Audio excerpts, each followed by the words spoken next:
മാത്തമാറ്റിക്സിനെ ഇഷ്ടപ്പെടുന്ന മാത്സിൽ സ്കിൽഡ് ആയിട്ടുള്ള മിടുക്കരായ വിദ്യാർത്ഥികൾക്കുള്ള ഒരു കിടിലൻ ഓപ്പർച്യൂണിറ്റിയാണ് ഈ ഒരു വീഡിയോയിൽ ഞാൻ പറയാൻ പോകുന്നത്.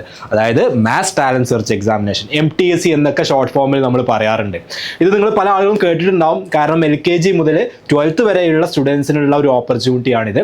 അപ്പോൾ കേരള ഗണിതശാസ്ത്ര പരിഷത്താണ് ഈ ഒരു പ്രോഗ്രാം കണ്ടക്ട് ചെയ്യുന്നത്. അപ്പോൾ ഇതിനെ എങ്ങനെ അപ്ലൈ ചെയ്യാം, എന്തൊക്കെയാണ് ഇതിൻ്റെ ഫീച്ചേഴ്സ്, ഇതിൽ വിന്നേഴ്സ് ആവുന്ന സ്റ്റുഡൻസിന് എന്തൊക്കെയാണ് കിട്ടാൻ പോകുന്നത് തുടങ്ങിയ മുഴുവൻ ഡീറ്റെയിൽസ് ഈ ഒരു വീഡിയോയിൽ പറയുന്നുണ്ട്. അപ്പോൾ വീഡിയോ മുഴുവനായിട്ട് കാണാം. നിങ്ങളുടെ കൂടെയുള്ള നിങ്ങളുടെ ഫ്രണ്ട്സിനും അതുപോലെ തന്നെ നിങ്ങളുടെ സ്കൂളിലെ ടീച്ചേഴ്സിനും, എസ്പെഷ്യലി മാത്തമാറ്റിക്സിന്റെ ടീച്ചേഴ്സിനും കൂടി ഈ ഒരു വീഡിയോ ഷെയർ ചെയ്ത് കൊടുക്കുക. കാരണം സ്കൂൾ വഴിയാണ് ഇതിന്റെ രജിസ്ട്രേഷൻ കാര്യങ്ങളൊക്കെ നടക്കുന്നത്. അപ്പോൾ സ്കൂളിൻ്റെ ഒരു സപ്പോർട്ടും കൂടി ഇതിൽ വളരെ ഇമ്പോർട്ടൻ്റ് ആണ്. സോ 24th MTSE അഥവാ മാത്സ് ടാലന്റ് സെർച്ച് എക്സാമിനേഷന്റെ ഡീറ്റെയിൽസ് ആണ് നമ്മൾ പറയാൻ പോകുന്നത്. അപ്പോൾ ഞാൻ നേരത്തെ പറഞ്ഞതുപോലെ തന്നെ LKG മുതൽ 12th വരെയുള്ള സ്റ്റുഡൻസിന് ഈ ഒരു പ്രോഗ്രാമിൽ, ഈ ഒരു എക്സാമിൽ പാർട്ടിസിപ്പേറ്റ് ചെയ്യാൻ പറ്റുന്നതാണ്. അപ്പോൾ നിങ്ങൾ ആലോചിച്ച് നോക്കിയേ, ഓരോ ക്ലാസ്സുകൾക്കും ഈ ഓരോ ക്ലാസ്സിലുമുള്ള മാത്സിലെ ഏറ്റവും ബ്രില്യൻ്റ് ആയുള്ള സ്റ്റുഡൻസിന് അവരുടെ ക്ലാസ്സിലുള്ള മറ്റു സ്റ്റുഡൻസുമായിട്ട്, കേരളത്തിൽ മുഴുവനുള്ള അവരുടെ അതേ ക്ലാസ്സുകളിൽ പഠിക്കുന്ന സ്റ്റുഡൻസുമായിട്ട് കോമ്പീറ്റ് ചെയ്യാൻ പറ്റുന്ന ഒരു വലിയ ഓപ്പർച്യൂണിറ്റിയാണ്. ഓരോ ക്ലാസ്സുകൾക്കും separate exam for each standard ആണ്. ഓരോ ക്ലാസ്സിനും സെപ്പറേറ്റ് എക്സാമുകളായിരിക്കും ഉണ്ടായിരിക്കുക എന്നുള്ളതാണ്. ഇനി ഇതിൻ്റെ സിലബസ് എന്താണ്? അല്ലെ, ഇങ്ങനത്തെ ഒരു എക്സാമിന് നമ്മൾ പ്രിപ്പയർ ചെയ്യുമ്പോൾ ഫസ്റ്റ് ഓഫ് ഓൾ അറിയേണ്ടതിൻ്റെ സിലബസ് എന്താണെന്നുള്ളതാണ്. അതിനെക്കുറിച്ച് നിങ്ങൾ ഒന്നും പേടിക്കേണ്ട. കാരണം നിങ്ങൾ ഇപ്പോൾ പഠിച്ചുകൊണ്ടിരിക്കുന്ന ഏത് ക്ലാസ്സിലാണോ ആ ക്ലാസ്സിൽ നിങ്ങൾ പഠിച്ചുകൊണ്ടിരിക്കുന്ന മാത്തമാറ്റിക്സ് തന്നെയാണ് ഇതിൻ്റെ സിലബസ് ആയിട്ട് വരുന്നത് എന്നുള്ളതാണ്. അപ്പോൾ ഇവിടെ കൊടുത്തിട്ടുണ്ട്, based on the math text book of each standard. നിങ്ങളിപ്പോൾ പഠിച്ചുകൊണ്ടിരിക്കുന്ന ക്ലാസ്സിൻ്റെ മാത്തമാറ്റിക്സ് ടെക്സ്റ്റ് ബുക്ക്. അപ്പോൾ നിങ്ങൾ സ്റ്റേറ്റ് ആവാം, CBSE ആവാം, ICSE ആവാം, പല സിലബസുള്ളവരാവാം. പക്ഷേ നിങ്ങൾ ഇപ്പോൾ പഠിച്ചുകൊണ്ടിരിക്കുന്ന ക്ലാസ് ഏതാണോ, ഏത് സിലബസ് ആണോ അതിൻ്റെ മാത്ത് ടെക്സ്റ്റ് ബുക്ക് എന്ത് ചെയ്താൽ മതി, നിങ്ങൾ എടുത്താൽ മതി. The portions to be covered up to 30th November will be included. അത് ഡിസംബറിലൊക്കെയാണ് എക്സാം വരുന്നത്. അപ്പം November 30 വരെ, 30th November വരെ ഏതൊക്കെ പോർഷൻസ് ആണോ കവർ ചെയ്യപ്പെടുന്നത് ആ പോർഷൻസ് ആയിരിക്കും ഇതിൻ്റെ സിലബസ് ആയിട്ട് വരിക. അപ്പോൾ ഓൾറെഡി നിങ്ങളുടെ ഇപ്പോൾ സ്റ്റേറ്റ് സിലബസ് ആയിക്കോട്ടെ, CBSE ആയിക്കോട്ടെ, എല്ലാത്തിനും ഒരു കരിക്കുലം ഉണ്ടായിരിക്കും. ഓരോ മന്തിലും ഏതൊക്കെ പോർഷൻസ് കവർ ചെയ്യണം എന്ന് പറയപ്പെടുന്ന സിസ്റ്റമാറ്റിക് ആയിട്ടുള്ള സിലബസിൻ്റെ ഒരു ഓർഡർ ഉണ്ടായിരിക്കും. അപ്പോൾ അതിൽ November 30 വരെ കവർ ചെയ്യപ്പെടുന്ന സിലബസ് അതാണ് എന്ത് ചെയ്യുന്നത്, ഇതിൻ്റെ സിലബസ് ആയിട്ട് വരുന്നത്. Students can make use of the MTSE guides published by Ganithashastra Parishad four practice. അതായത് ഈ ഒരു എക്സാമിന് വേണ്ടിയിട്ട് അവർ തന്നെ ഗൈഡുകൾ പബ്ലിഷ് ചെയ്യുന്നുണ്ട്. അപ്പോൾ അത് ആമസോണിലൊക്കെ അവൈലബിൾ ആണ്. ഇനി അല്ല എന്നുണ്ടെങ്കിൽ നിങ്ങളുടെ സ്കൂൾ വഴിയും എന്ത് ചെയ്യാൻ പറ്റും, അത് പർച്ചേസ് ചെയ്യാൻ പറ്റും. ഒരു സ്കൂളിൽ തന്നെ ഒരു പെർട്ടിക്കുലർ നമ്പർ ഓഫ് ഗൈഡുകൾ ഓർഡർ ചെയ്യപ്പെടുകയാണെങ്കിൽ അതിന് ഡിസ്കൗണ്ട് കാര്യങ്ങളൊക്കെ അവർ ഓഫർ ചെയ്യുന്നുണ്ട്. അപ്പോൾ അതിൻ്റെ കൂടുതൽ ഡീറ്റെയിൽസ് ഒക്കെ അവരുടെ പ്രോസ്പെക്ടസിൽ പറയുന്നുണ്ട്, ഓരോ ഗൈഡിനും എത്രയാണ് എമൗണ്ട് വരുന്നത് എന്നൊക്കെ ഉള്ളത്. അപ്പോൾ ആ ഗൈഡുകൾ കുറച്ചും കൂടെ ഈ ഒരു എക്സാമിനെ ഫോക്കസ് ചെയ്തുകൊണ്ട് കൂടുതൽ ക്വസ്റ്റ്യൻസും കാര്യങ്ങളൊക്കെ പ്രാക്ടീസ് ചെയ്യാനുള്ള ഗൈഡുകളും അവർ ഇതിൻ്റെ ഭാഗമായിട്ട് ഇറക്കുന്നുണ്ട്. പക്ഷെ അതിന് നിങ്ങൾ എക്സ്ട്രാ പേയ്മെന്റ് നടത്തണം. ഓക്കെ, അതിന് പേയ്മെന്റ് ഉണ്ട്. റെഡി?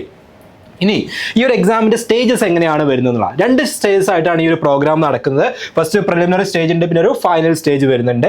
അപ്പോൾ ഇതിൽ പ്രിലിമിനറിയിൽ LKG UKG അതുപോലെ തന്നെ മറ്റു സ്റ്റുഡൻസിനും ഒരു ഡിഫറൻസ് ഉണ്ട്. ഇപ്പോൾ ടോട്ടൽ ക്വസ്റ്റ്യൻസ് LKG UKG കാറ്റഗറിയിൽ 30 ക്വസ്റ്റ്യൻസ് ആണ് പ്രിലിമിനറിയിൽ ടോട്ടൽ ക്വസ്റ്റ്യൻസ് വരുന്നതെങ്കിൽ ബാക്കി ക്ലാസ്സുകളുള്ളവർക്ക്, അതായത് ഫസ്റ്റ് സ്റ്റാൻഡേർഡ് മുതൽ 12th സ്റ്റാൻഡേർഡ് വരെയുള്ള സ്റ്റുഡൻസിന് 50 ക്വസ്റ്റ്യൻസ് ആയിരിക്കും ഉണ്ടാവുക. ടോട്ടൽ സ്കോർ അതുപോലെ തന്നെ ഒരു ക്വസ്റ്റ്യന് ഒരു സ്കോർ എന്നുള്ള രീതിയിലാണ് വരുന്നത്. സോ 30 ആണ് LKG UKGക്കാർക്ക് ടോട്ടൽ സ്കോർ വരിക. അതുപോലെ ബാക്കിയുള്ളവർക്ക് 50 ആണ് ടോട്ടൽ സ്കോർ വരിക. അവരുടെ പ്രിലിമിനറിയുടെ ഡ്യൂറേഷൻ എന്ന് പറയുന്നത് മാക്സിമം ടൈം 1.5 hours ആണ് രണ്ട് കൂട്ടർക്കും വരുന്നത്. ഓക്കെ, അപ്പോൾ പ്രിലിമിനറിയിൽ ഫസ്റ്റ് സ്റ്റേജിൽ 2 കാറ്റഗറി ആയിട്ട് LKG UKG ഒരു കാറ്റഗറിയാണ്. അതുപോലെ തന്നെ ബാക്കിയുള്ളവർക്ക് ക്വസ്റ്റ്യൻ പേപ്പേഴ്സ് ഡിഫറെൻ്റ് ആയിരിക്കും, പക്ഷേ അവരുടെ പാറ്റേൺ എന്താണ്, സെയിം ആണ് എന്നുള്ളതാണ്. ഫസ്റ്റ് സ്റ്റാൻഡേർഡ് മുതൽ 12th വരെ സെയിം പാറ്റേൺ ആണ്, LKG UKGക്ക് സെയിം പാറ്റേൺ ആണ്. ഇനി അതിൻ്റെ സെക്കൻഡ് സ്റ്റേജ് അഥവാ അതിൻ്റെ ഫൈനൽ സ്റ്റേജിൽ വരുമ്പോൾ ടോട്ടൽ ക്വസ്റ്റ്യൻസ് 30 ആണ്, ടോട്ടൽ സ്കോർ 30 ആണ്. അവിടെ LKG UKG എന്നെയും ബാക്കി ക്ലാസ്സുകൾ അങ്ങനെ ഡിസ്റ്റിങ്ഷൻ ഒന്നുമില്ല, എല്ലാവർക്കും ഒരേപോലെയാണ്, ഒരേ പാറ്റേൺ ആണ്.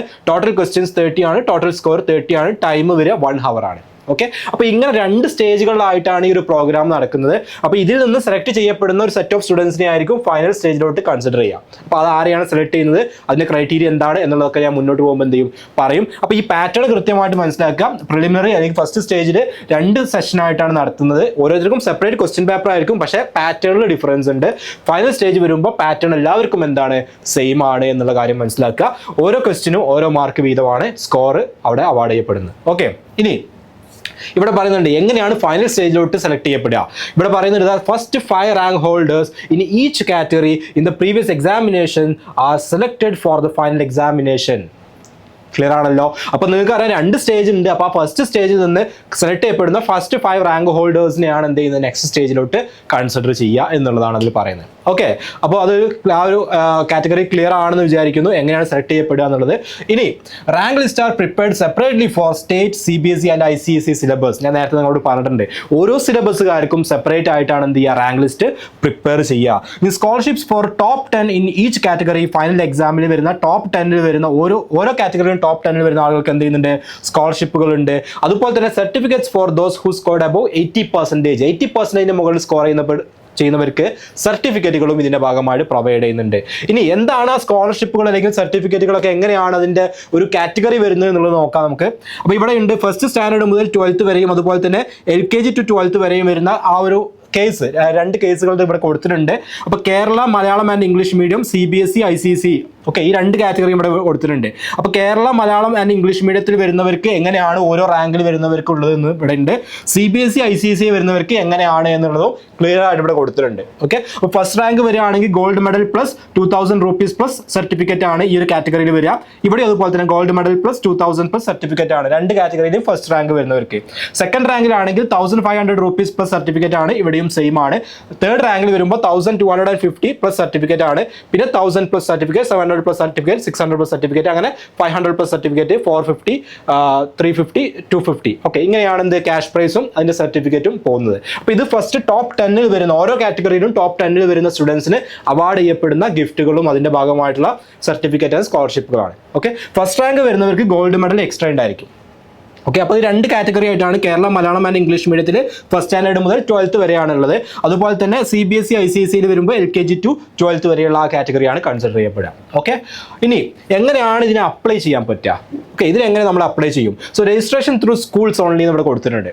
നിങ്ങളുടെ രജിസ്ട്രേഷൻ നടക്കുന്നത് സ്കൂൾസ് വഴിയാണ്. അപ്പോൾ സ്കൂൾസ് ആണ് നിങ്ങളുടെ സ്കൂളിൽ നിന്നുള്ള എല്ലാ സ്റ്റുഡൻസിൻ്റെ ഡീറ്റെയിൽസ് വെച്ചിട്ട് ഈ ഒരു പെർട്ടിക്കുലർ അഡ്രസ്സിൽ അപ്ലൈ ചെയ്യേണ്ടത്. ഓക്കെ, അവർക്ക് അവിടെ അപ്ലിക്കേഷൻ ഫോം അയക്കേണ്ടത്. അപ്പോൾ അതെങ്ങനെയാണ് അയക്കേണ്ടത് എന്നുള്ളതൊക്കെ ഞാൻ പറയാം. Application can be submitted either in the form issued by Ganithashastra Parishad or in copy. അത് അപ്ലൈ ചെയ്യേണ്ട ഫോം ഓൾറെഡി അവർ എന്ത് ചെയ്തിട്ടുണ്ട്, പബ്ലിഷ് ചെയ്തിട്ടുണ്ട്. ആ പബ്ലിഷ് ചെയ്ത അതിൽ നിങ്ങളുടെ ഡീറ്റെയിൽസ്, സ്റ്റുഡൻസിൻ്റെ ഡീറ്റെയിൽസും കാര്യങ്ങളൊക്കെ കൊടുക്കാനുള്ള കോളംസ് ഉണ്ട്. അതിനകത്ത് കൊടുത്തിട്ട് വേണം അതെന്ത് ചെയ്യാൻ, അപ്ലൈ ചെയ്യാൻ. ഇനി send the duly filled application form to the general secretary Kerala Ganithashastra Parishad. അതിന്റെ ഡീറ്റെയിൽസ് ഇവിടെ അഡ്രസ്സ്, അയക്കേണ്ട അഡ്രസ്സും പിൻകോഡും കാര്യങ്ങളൊക്കെ കൊടുത്തിട്ടുണ്ട്. By registered post or speed post only.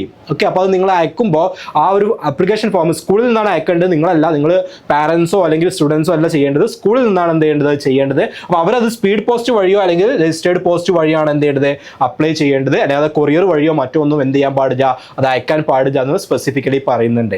ഇനി those primary schools where a minimum of 25 students participate and those HS and HSS where a minimum of 50 students participate will be the preliminary examination centers. If the number of students is below 25, the application will be summarily rejected. Okay, അപ്പോൾ നിങ്ങളുടെ school തന്നെ നിങ്ങൾക്ക് examination centre ആയിട്ട് വരണമെന്നുണ്ടെങ്കിൽ അതിൻ്റെ criteria ആണ് പറയുന്നത്. ഇവിടെ preliminary primary സ്കൂളുകളാണെങ്കിൽ, അതായത് LP UP ഒക്കെ വരുന്ന ടൈപ്പ് സ്കൂളുകളാണെങ്കിൽ അവിടെ മിനിമം 25 സ്റ്റുഡൻസ് എങ്കിലും വേണം.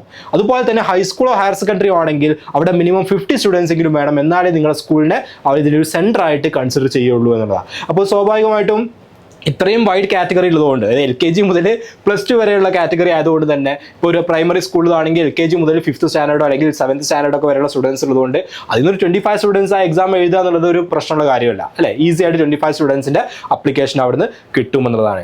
ഇനി എക്സാമിനേഷൻ്റെ ഡേറ്റ് ആൻഡ് ടൈമാണ് ഇവിടെ കൊടുത്തിട്ടുള്ളത്. ഫസ്റ്റ് MTSCയുടെ പ്രീവിയസ് റൗണ്ടിലേക്ക് അതിൻ്റെ ഫസ്റ്റ് സ്റ്റേജ് നടക്കുന്നത് December 8-നാണ്. 2024 December 8-നാണ് നടക്കുക. അതുകൊണ്ടാണ് November 30 വരെ കവർ ചെയ്തിട്ടുള്ള സിലബസ് എന്ന് പറയാൻ കാരണം. December 8-നാണ് എന്ത് ചെയ്യുന്നത്, അതിന്റെ ഫസ്റ്റ് സ്റ്റേജ് നടക്കാൻ പോകുന്നത്. 2 PM മുതൽ 3:30 PM വരെയാണ് 1.5 മണിക്കൂർ. നമ്മൾ മുന്നേ പറഞ്ഞു 1.5 മണിക്കൂറാണ് അതിന്റെ ഡ്യൂറേഷൻ എന്ന് പറഞ്ഞിട്ടുണ്ട്. ഇനി അതിന്റെ സെക്കൻഡ് സ്റ്റേജ് നടക്കാൻ പോകുന്നത് January 25-നാണ്. അത് 2 to 3 PM ആണ്. 1 hour ആണ് അതിന്റെ ഡ്യൂറേഷൻ ഉണ്ടായിരിക്കുക. ഓക്കെ, ഇനി ഇതിന് എക്സാമിനേഷൻ ഫീ ഉണ്ട്. എക്സാമിനേഷൻ ഫീ കേരള സിലബസിൽ വരുന്ന LKG UKG LP UP HS HSS എല്ലാ കാറ്റഗറിയിലും വരുന്നവർക്ക് 90 rupees ആണ്. ഓക്കെ, എക്സാമിനേഷൻ ഫീ ആയിട്ട് വരുന്നത്. അതേസമയം CBSE ICSE വരുന്നവർക്കാണെങ്കിൽ അത് 100 rupees ആണ്. ഓക്കെ, അപ്പോൾ 90 and 100 rupees ആണ് അതിൻ്റെ എക്സാമിനേഷൻ ഫീ ആയിട്ട് വരുന്നത് എന്നുള്ളതാണ്.